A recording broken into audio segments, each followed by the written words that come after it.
I see many patients who've experienced breast reconstruction in the past or even recently in which they had an implant placed and had radiation treatment.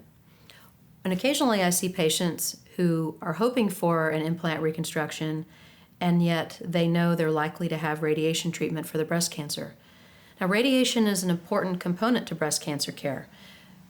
In reconstructive care, we want to always keep in mind, as the plastic surgeon colleagues of our oncology teammates, we want to make sure that safety is the first consideration with all of our care planning and that the correct cancer care is given for all of these patients. Our job as reconstructive surgeons is to support best quality of life and recovery for patients after they have the correct cancer care. So when patients come to talk to me about their breast reconstructive plan and yet know they're having radiation, I frequently counsel them to take the direction of autologous reconstruction because this is truly the modern gold standard for reconstructive care when a patient is having radiation. So when I meet a patient who plans breast reconstruction after mastectomy and yet they know that they're going to have radiation as part of their treatment plan for cancer, it's a very complicated conversation. It's complicated because the patient has their hopes. They hope for potentially more volume in the breast, a round cosmetic result, or they hope to have only one operative site. They hope to have an easier recovery. But the truth in implant reconstruction is that long-term, implant reconstruction does have a higher incidence of complications when radiation treatment is part of the cancer plan.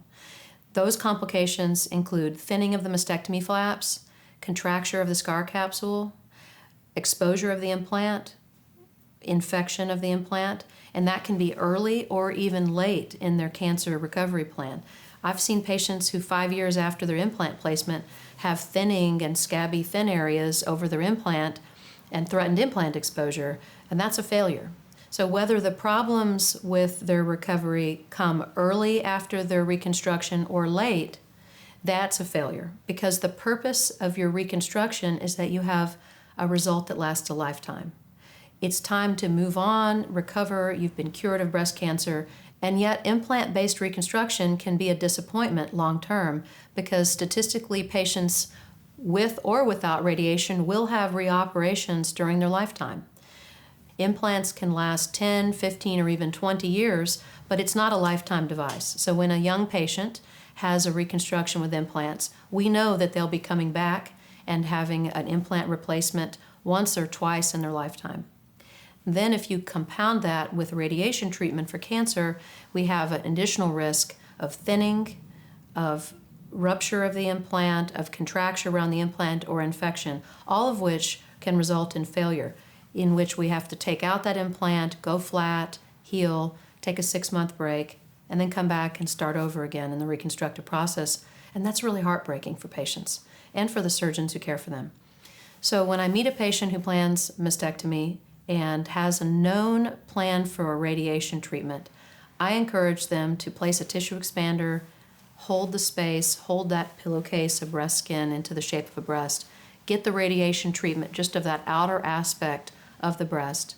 And then once the radiation has been finished and the tissue has had a chance to heal and rest, we can come back and use living tissue to fill that breast, adding tissue with a good blood supply that nourishes the outer radiated skin and get that patient healed. And after the patient heals, we can meet back in the office, we can look at her result together, and she can tell me how she feels about her reconstruction.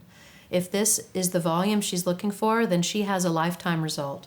However, if the patient looks in the mirror as I listen and feels that she needs additional volume, then we can go to a revision step in which we place an implant behind the deep flap to create a hybrid breast reconstruction with a lower incidence of complications. Here's why. When you've had radiation of the outer layer of the breast, then you've placed a nourishing deep flap layer of non-irradiated tissue. This adds a thick layer of healthy padding over the implant, protecting the implant from that radiated tissue, reducing the risk of contracture, of thinning of the mastectomy skin, or of infection, because the implant is not in contact with that radiated tissue.